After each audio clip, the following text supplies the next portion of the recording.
దానికి రక్షణ కవచం ఉంది. మన భారతదేశానికి శత్రు దేశాలు మన దేశంలోనికి ప్రవేశించకుండా ఒక కాపుదల ఉంది, ఒక రక్షణ ఉంది. ఏంటి? సైనిక ప్రొటెక్షన్. అర్థమైందా? సైనికులు మన వాళ్ళందరినీ మన దేశంలోనికి శత్రువులు రాకుండా కాపాడుతున్నారు. అలాగే మన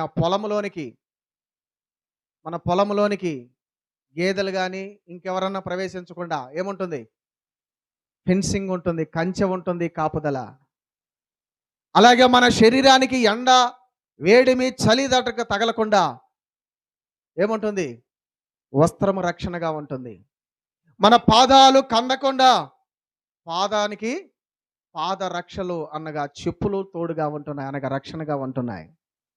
కంటిలో దుమ్ము పడకుండా కంటికి కనుపాపకు కంటి రెప్ప రక్షణగా ఉంటుంది, ప్రొటెక్షన్గా ఉంటుంది.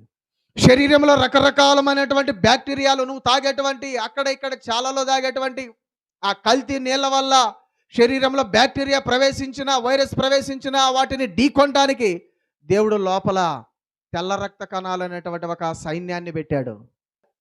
ఇలాగా మన ఇంటికి చక్కగా కుక్కలు కానీ మరొకరు కానీ ప్రవేశించకుండా ఇంటి చుట్టూ ఏం చేస్తున్నాం? ప్రహరీ గోడ కట్టుకుంటున్నాం.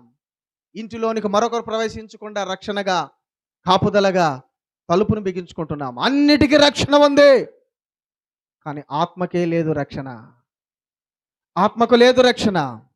కాబట్టి నువ్వు ఎంతగా లోకం మొత్తం సంపాదించుకున్నా నీ ప్రాణము, ఆ ప్రాణానికి సరైనటువంటి ఆ రక్షణ అనేటువంటి ఆ యొక్క కాపాడేటువంటి దేవుని యొక్క కృప లేకపోతే ఎంత నువ్వు సంపాదించినంత వ్యర్థమే.